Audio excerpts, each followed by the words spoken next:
राज्यात खरीप हंगामाला वेग आला असताना हजारो शेतकऱ्यांच्या समोर एक मोठं संकट उभं टाकलंय। धाराशिव, अमरावती, बुलढाणा, लातूर जिल्ह्यांमध्ये पेरलेलं सोयाबीन उगवलंच नाही, अशा अनेक तक्रारींचा पाढा आज शेतकरी वाचतोय। अनेक ठिकाणी शेतकऱ्यांवर त्यामुळे दुबार पेरणीचं संकट ओढवलंय। कृषी विभागाकडे शेकडो तक्रारी दाखल झाल्या, काही कंपन्यांच्या विरोधात गुन्हे दाखल करण्यात आले। बघूया शेतकऱ्यांसमोरच्या या नव्या संकटाचा हा खास रिपोर्ट।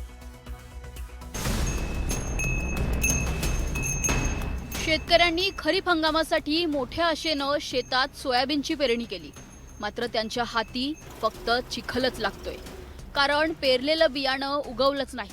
परिणामी शेतकऱ्यांवर दुबार पेरणीचं आर्थिक संकट ओढवलंय।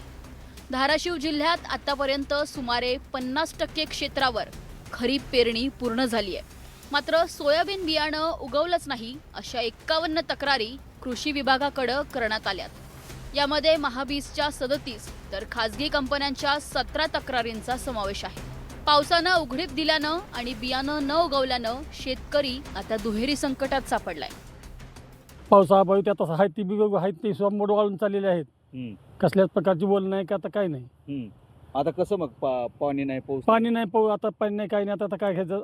बरं, ही पेरल्यावर अधिकारी काय म्हणते तक्रार केली? अधिकारी म्हणतात की तुम्ही ग्राहक मंचात जावा म्हणतात। ग्राहक म्हणजे जा हो, समस्या भरपूर आहेत, पण आता काय आहे, ती पाऊस काळच नाही।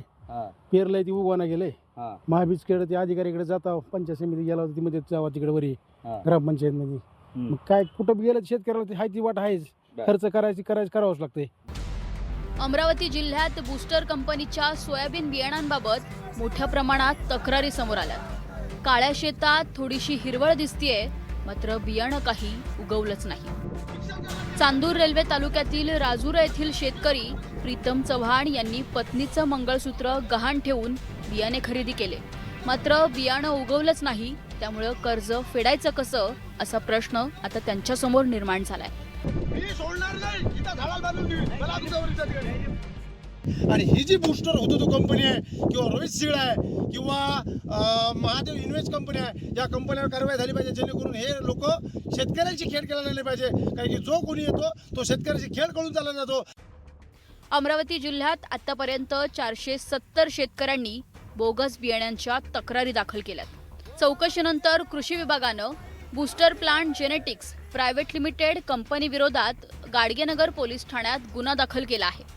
कंपनीनं केलेला बेस्ट क्वालिटी गॅरंटेड 100% सॅटिस्फॅक्शन हा दावा दिशाभूल करणारा असल्याचा कृषी विभागाकडून सांगण्यात आलंय। बुलढाणा जिल्ह्यातही उन्नती कंपनीच्या बियाणांबाबत शेतकऱ्यांचा संताप वाढलाय। अनेक शेतांमध्ये बियाणं उगवलंच नाहीये, त्यामुळे काही शेतकऱ्यांनी दुबार पेरणीची तयारी सुरू केली आहे, तर काहींनी पेरलेल्या शेतावर नांगर फिरवत निषेध व्यक्त केलाय। जिल्ह्यात आतापर्यंत 44 शेतकऱ्यांनी कृषी विभागाकडे तक्रार करून नुकसान भरपाई देण्याची मागणी केली आहे। राज्यातील विविध जिल्ह्यांमध्ये सोयाबीन बियाणं न उगवल्याच्या तक्रारी सातत्यानं वाढत आहेत। काही कंपन्यांविरोधात गुन्हे दाखल झाले असले तरी शेतकऱ्यांचा मुख्य प्रश्न आहे तो नुकसान भरपाईचा आणि दुबार पेरणीसाठी आर्थिक मदतीचा। आता सरकार आणि कृषी विभाग या प्रकरणात किती वेगाने आणि प्रभावीपणे कारवाई करतं, याकडे संपूर्ण राज्यातील शेतकऱ्यांचं लक्ष लागलंय। Bureau report, news 18 Marathi.